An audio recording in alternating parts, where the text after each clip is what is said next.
आत्ममुग्धता से कैसे बचें?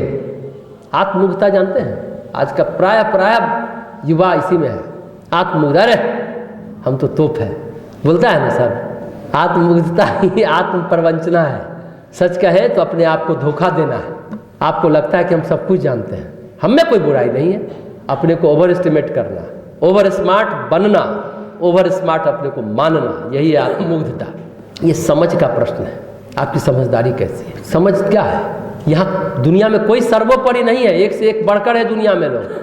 हाँ, अगर आपको सर्वोपरि की सत्ता नापनी है तो आपको परमात्मा तक पहुँचना होगा। परमात्मा ही सर्वोपरि है, इंसान नहीं। और दुनिया में हमसे बेहतर है, ज़्यादा बेहतर है, ज़्यादा अच्छे हैं, ज़्यादा बड़े लोग हैं। हाँ, लेकिन हमारा भी एक स्थान है। इसलिए तो परम पूज्य गुरुदेव ने क्या कहा? अपना मूल्य समझो और विश्वास करो कि तुम दुनिया के सबसे महत्वपूर्ण व्यक्ति हो। विवेकानंद ने ये बात भी कही है। अपना मूल्य समझो और विश्वास करो कि तुम दुनिया के सबसे महत्वपूर्ण व्यक्ति हो। इसका मतलब ये नहीं है कि हम ही हैं, हम ही सबसे महत्वपूर्ण। अर्थ समझिए, एको हम द्वितीय नास्ति नहीं, हम ही हैं, दूसरा कोई है ही नहीं। अपना मूल्य समझो और विश्वास करो कि तुम दुनिया के सबसे महत्वपूर्ण व्यक्ति है। ये वक्तव्य आत्ममुग्धता नहीं है, ये आपको आत्महीनता से निकालता है। हमसे तो नहीं होता है, नहीं, तुम मानो कि हम महत्वपूर्ण व्यक्ति हैं, विश्वास करो अपने ऊपर कि हम कर ले जाएंगे। तो दोनों ही बातें हैं, आत्ममुग्धता भी गलत है और आत्महीनता भी गलत है। आप सबसे छोटे हैं, ऐसा करके आप अपने अंदर आत्महीन न बने, अपने को आत्महीन कभी नहीं माने। जो आपका जीवन है, जो आपकी ज़रूरतें हैं, आपकी आवश्यकता है, उस अनुसार प्रकृति ने आपको क्षमताएं दी हैं। ध्यान से समझिए, और उस अनुसार क्षमताओं का सदुपयोग करिए। लेकिन आप सब कुछ है ऐसा मत मानिए, और आप कुछ भी नहीं है ये भी मत मानिए।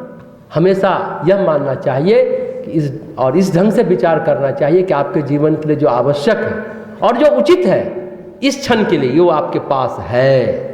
हमेशा इस ढंग से विचार करना चाहिए कि आपके जीवन के लिए जो आवश्यक और उचित है इस क्षण के लिए वो आपके पास है। कभी घबराइए मत, नहीं मेरे पास नहीं है, फिर आप उसका उपयोग करिए। परंतु ये न समझिए कि आपके पास सब कुछ है और दूसरों के पास कुछ नहीं, ये भी मत समझिए। दूसरों के जीवन के लिए उचित है, जो उपयोगी है वो उनके भी पास है। भगवान ने गीता में क्या कहा?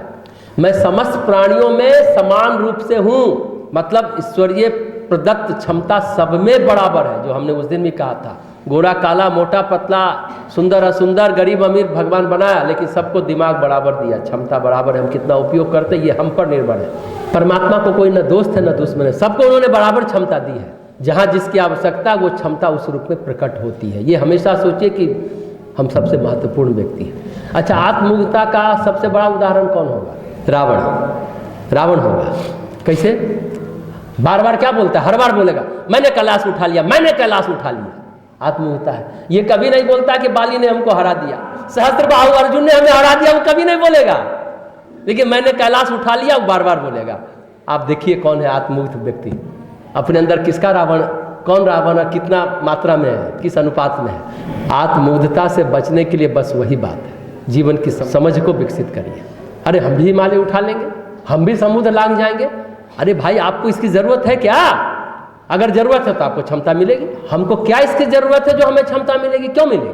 हनुमान जी को जरूरत थी तो समुद्र लांघ गए, उनको क्षमता दी गई। सच कहिए तो हमें जरूरत भी नहीं है। जो जरूरत है वो क्षमता हमारे पास है, ये स्पष्ट है। ये हमेशा मानकर चलिए। आत्ममुग्धता से बचिए और क्षमताओं का कैसे उपयोग करें। देखिए, आत्ममुग्धता से कैसे बचें और अपने शील गुण को, अपने क्षमताओं का उपयोग कैसे करें, ये विवेक का प्रश्न है। ये आपका विवेक तय करेगा।